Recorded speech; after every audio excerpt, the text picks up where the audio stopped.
দুর্গাপূজাকে ঘিরে আবারও ইলিশ রপ্তানির অনুমতি দিল বাংলাদেশ। তবে এবার ভারতের জন্য রপ্তানি কোটা অর্ধেক করে ১,২০০ টন নির্ধারণ করা হয়েছে। রপ্তানি মূল্য নির্ধারণ করা হয়েছে প্রতি কেজি $১২.৫০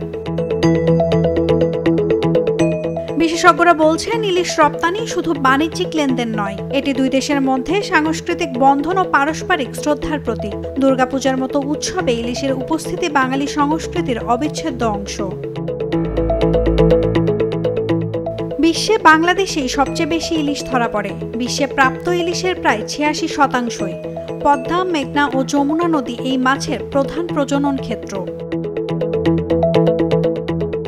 বাংলাদেশের বাণিজ্য মন্ত্রণালয় আগামী ১১ সেপ্টেম্বর পর্যন্ত রপ্তানিকারকদের কাছ থেকে আবেদনের আহ্বান করেছে।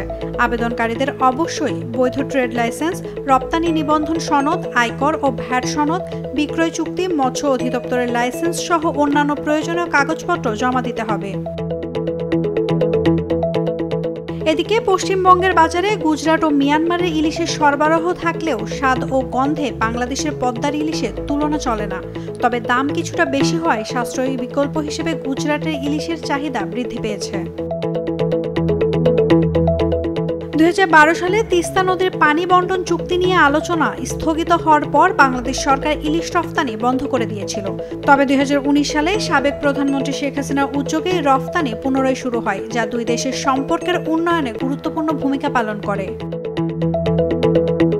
নাওমিন নাসরিন, ডেইলি সান।